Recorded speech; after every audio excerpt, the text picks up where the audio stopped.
So, what have you been called too much of, Jess? I've been told I'm too intimidating. And yeah, I've learned over the years that that's not necessarily a bad thing, and that's not really my issue. It is how people are perceiving me. And I know I'm not a horrible person, and I know that I do care about people, and it's when I've become too worried about being intimidating that I've put myself in a box, and I've stopped saying things and doing things that I feel and I think, and it's become a bigger issue from that reaction. And over the past year, I've stopped myself from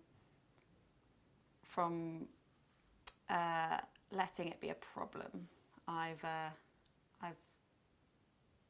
let myself be intimidating, because the people who are intimidated by me,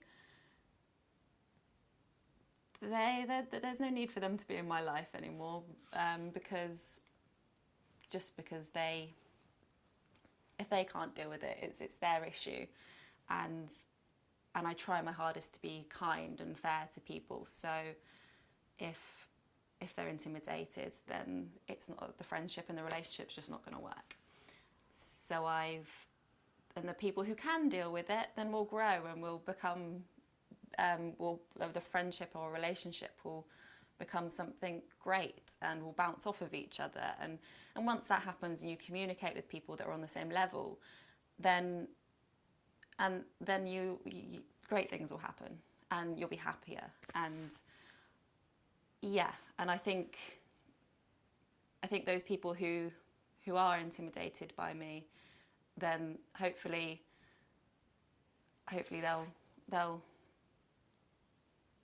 the people can overcome it as well. If they find me intimidating and then they get to know me, then they'll realise, actually, she seems intimidating at first, but maybe she's not, and get to know me, and then those friendships can become even better. So I think I've just learnt to just do and say what I want, because in the end that just, it makes life so much simpler. Like, it just makes everything so much more simple, and I stopped trying to put myself in a box. And as soon as you stop doing that in your everyday life, you'll stop doing it in your professional life, in your relationships, and everything can grow in a more organic, and it will just all flow a lot better, and you're not fighting. So you have more room to fight for the things that really matter, instead of those things that are just so small and petty. And yeah, definitely. You sound like you're in a really good place. Yes, very good place. A lot of weight lifted off my shoulders from learning all of that, and different parts of life or relationships I've had that have been a struggle in the past aren't really a struggle anymore, because I've stopped being so worried about how I'm being perceived that I'm reacting. I've still got a way to go as well, because I find myself not reacting to things how I want to or how I originally feel, because I've conditioned myself into reacting in a softer, fairer way for the other person, trying not to be intimidating. But now that I've stopped doing that, I'm more aware, and I try and react how I actually feel, and how and what's in that moment, instead of thinking later on, oh, why did I not react how I was feeling, because it hasn't got as much of an impact on the person.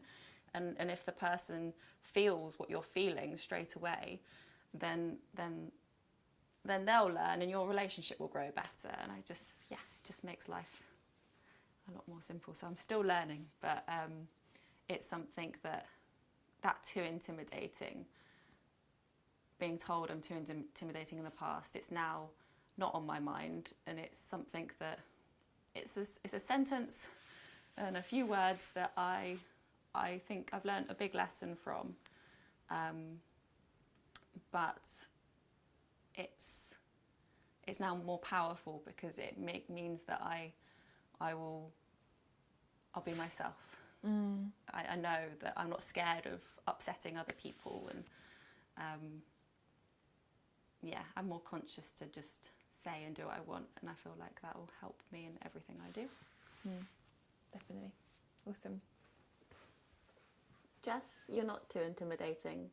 You are a thoughtful, kind, and ambitious, and you analyse things, and you try your best to be the best person and to grow. Intimidation, that's not your issue. That's the person who's receiving your company, and if they're intimidated by you, they don't know you. So don't let it be an issue.